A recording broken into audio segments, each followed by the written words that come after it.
അച്ഛാ അടിച്ചു പത്രം വായിക്കുന്നുണ്ടാ? കാണുന്നുണ്ടാ? ഇതല്ലേ ചെറിയ അക്ഷരം. എനിക്കിപ്പൊ ചെറുതും കാണുന്നില്ല. അത് വായിച്ച് ചെറിയത് കിട്ടുന്നുണ്ടോക്കട്ടെ. അത് വായിക്കുന്നു കിട്ടോക്കട്ടെ. എന്നാ വലിയ അക്ഷരം വായിച്ചത്. സുഖമായി ശബരിമല ദർശനം സത്യപ്രതിജ്ഞയോടെ തീർത്ഥാടകർ. സത്യപ്രതിജ്ഞയോടെ എന്നല്ല, സംതൃപ്തിയോടെ. സംതൃപ്തിയോടെ തീർത്ഥാടകർ.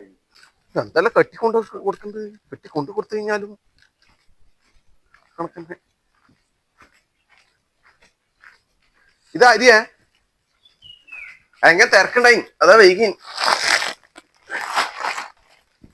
നാം വീട്ടിലോട്ട് കുറച്ചിട്ട് അച്ഛൻ പത്രം വായിക്കാന്ന് എഴുതി തന്ന സാധനം വാങ്ങിട്ടേ ഒരു ബീട്രൂട്ട് പച്ചടി ആക്കാൻ വേണ്ടി. പിന്നെ എഴുതി തന്നല്ല വാങ്ങാൻ നടക്കുവാ. 1300 ഉറുപ്പ്യാണ് കേട്ടാ ഇത്തിരി സാധനം വാങ്ങിയിട്ട്. എല്ലാം വാങ്ങിനി. ഇത് എടുത്തുകൊണ്ടൊക്കെ നീ. ഞാൻ എടുത്തുകൊണ്ടക്കണം. എന്നെങ്കിൽ മാത്രം ഞാൻ എടുത്തുകൊണ്ടക്കാം.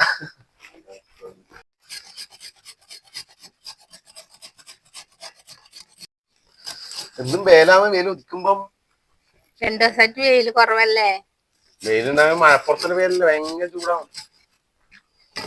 മഴ പെയ്യുന്നില്ല. 3-4 ദിവസം എന്ത് തണുപ്പല്ലേ അച്ഛാ? നമ്മളിവിടെ മഴ പെയ്യാണ്ടല്ലോ കേട്ടാ. ആ പെരിയാരത്തിന് 2 ദിവസം മുമ്പ് നല്ല മഴ പെയ്തു. നിങ്ങൾ ഈ പെരുമ്പടം അങ്ങോട്ടേ നല്ല മഴയാണ് കേട്ടാ. പെരുമ്പട് വള്ളാറ സൈഡിൽ നല്ല മഴയാണ്. നമ്മളിവിടെ പെയ്യാണ്ടില്ല. എന്നാ പെട്ടെന്ന് ചോറാക്കറാ. വീട്ടോട്ട് പച്ചടി അല്ലേ? അച്ഛനല്ലോ പറയും. അപ്പൊ നല്ല വീട്ടോട്ട് പച്ചടി ആക്കുന്നുണ്ട്. അപ്പൊ ഇതൊന്ന് ചേണ്ടി ഇടട്ടെ. പച്ചടി ആക്കാൻ പച്ചടി വീട്ടോട്ട് പച്ചടി അച്ഛനും ഇഷ്ടല്ലേ? അച്ഛൻ മോരങ്ങ നോക്കുക. അതേനാ അച്ഛൻ വേഗം കറി കൊടുത്തു വന്നല്ലേ. അച്ഛൻ ചോറ് കഴിക്കാനായില്ലേ?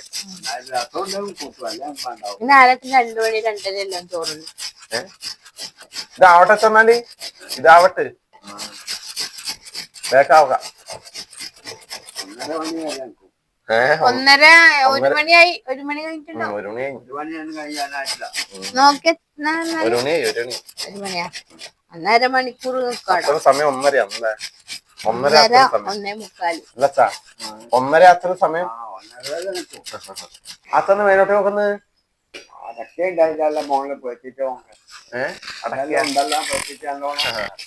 അടക്ക പോയിട്ട് കയറാൻ പറ്റാതെയല്ലേ?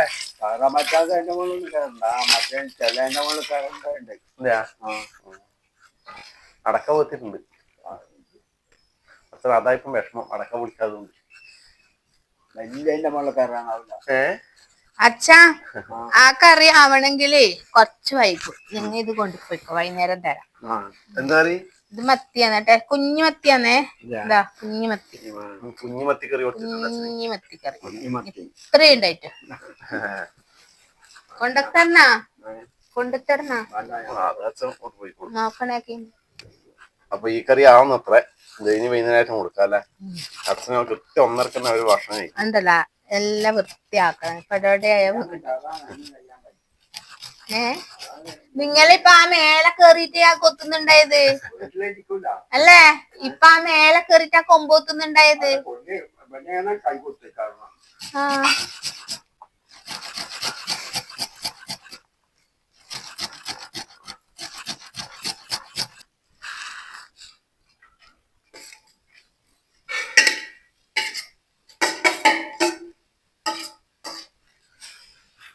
അരിഞ്ഞു വെച്ച ബീട്രൂട്ട് നമ്മൾ ചട്ടിയിൽ ഇട്ട് കൊടുത്തിട്ടുണ്ടേ. അപ്പൊ 1 ഗ്ലാസ് വെള്ളം ഒഴിച്ച് കൊടുക്കുന്നുണ്ട്. 1 ഗ്ലാസ് വെച്ചിട്ടാ 3/4 ഗ്ലാസ്സാ? 3/4 ഗ്ലാസ്സേ ഉള്ളൂ. 3/4 ഗ്ലാസ് വെള്ളം ഒഴിച്ച് കൊടുത്തിട്ടുണ്ട്. പാകത്തിന് ഉപ്പ്.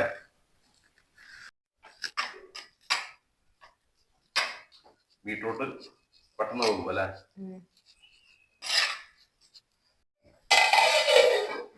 അപ്പൊ ഇതിലേക്ക് ചേർക്കാൻ വേണ്ടിട്ട് ഒരു അരപ്പും കൂടി തയ്യാറാക്കണേ. 2-3 പച്ചമുളക് എടുത്തിട്ടുണ്ട്.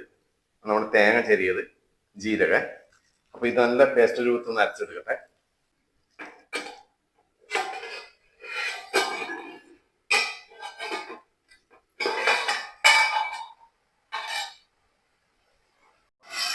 അപ്പൊ നമ്മുടെ ബീറ്റ്റൂട്ടെല്ലാം വെന്തിട്ടുണ്ട്. ഇതിലേക്ക് ലേശം ഇഞ്ചി കഷ്ണം ഇട്ട് കൊടുക്കുന്നുണ്ട്.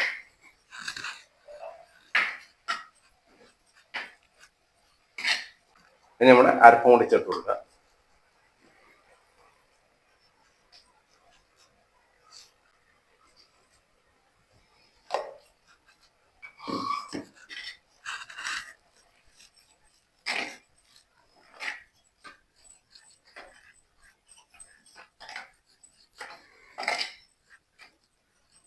നമ്മുടെ അരപ്പും കൂടെ ഒന്ന് പോകട്ടെ.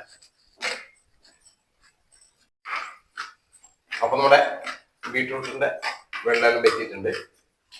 അപ്പൊ തീ ഓഫ് ആക്കിയിട്ടുണ്ട്. ഇനി ചട്ടിയിലെ ചെറിയ ചൂടിൽ നമുക്ക് തൈരും കൂടെ ഒഴിച്ചു കൊടുക്കാം. ഒഴിക്കട്ടെ?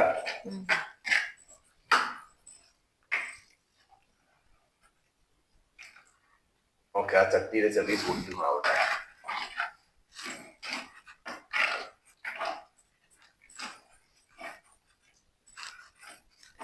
നമ്മുടെ ബീട്രൂട്ട് പച്ചടി ഏകദേശം ആയിട്ടുണ്ട്. ഇതിനെ എടുത്തു വെക്കാം. ഇതിലേക്ക് ഒരു താളിപ്പും കൂടെ ഒഴിക്കാറുണ്ട്. കുറച്ച് വെളിച്ചെണ്ണ, കടുക് ഇട്ട് കൊടുക്കുക, പച്ചമുളക്, കുറച്ച് കറിവേപ്പില,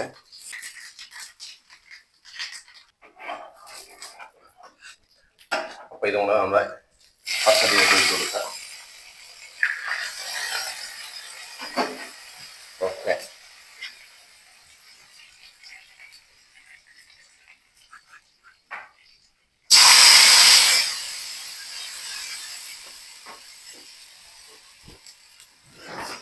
അങ്ങനെ നമ്മുടെ ബീട്രൂട്ട് പച്ചടി റെഡി ആയിട്ടുണ്ട്.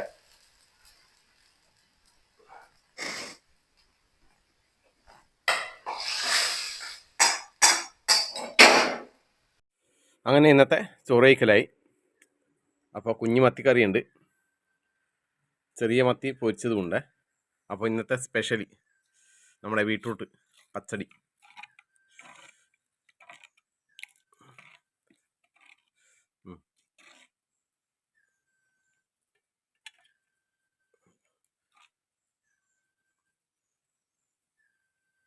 നീ കഴിക്കുന്നില്ല ഇപ്പോളെ? ഇവക്ക് ഇപ്പോഴേ കൊണ്ടുപോലോ. എന്നാ പിന്നെ ഞാൻ കഴിക്കാം. ആദ്യം നമ്മുടെ പച്ചടി നോക്കട്ടെ.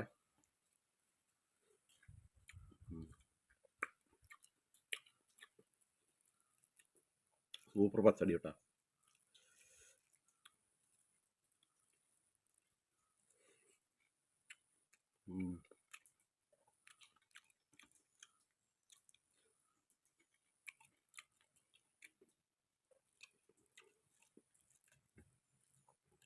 പുളി ഇഷ്ടപ്പെടുന്നവർക്ക് ഈ പച്ചടി മാത്രം മതി ചോറ് കഴിക്കാൻ.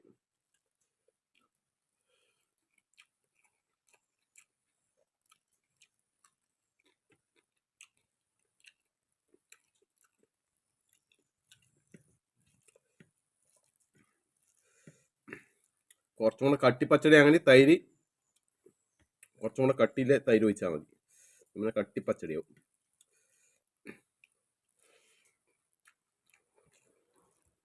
സൂപ്പർ.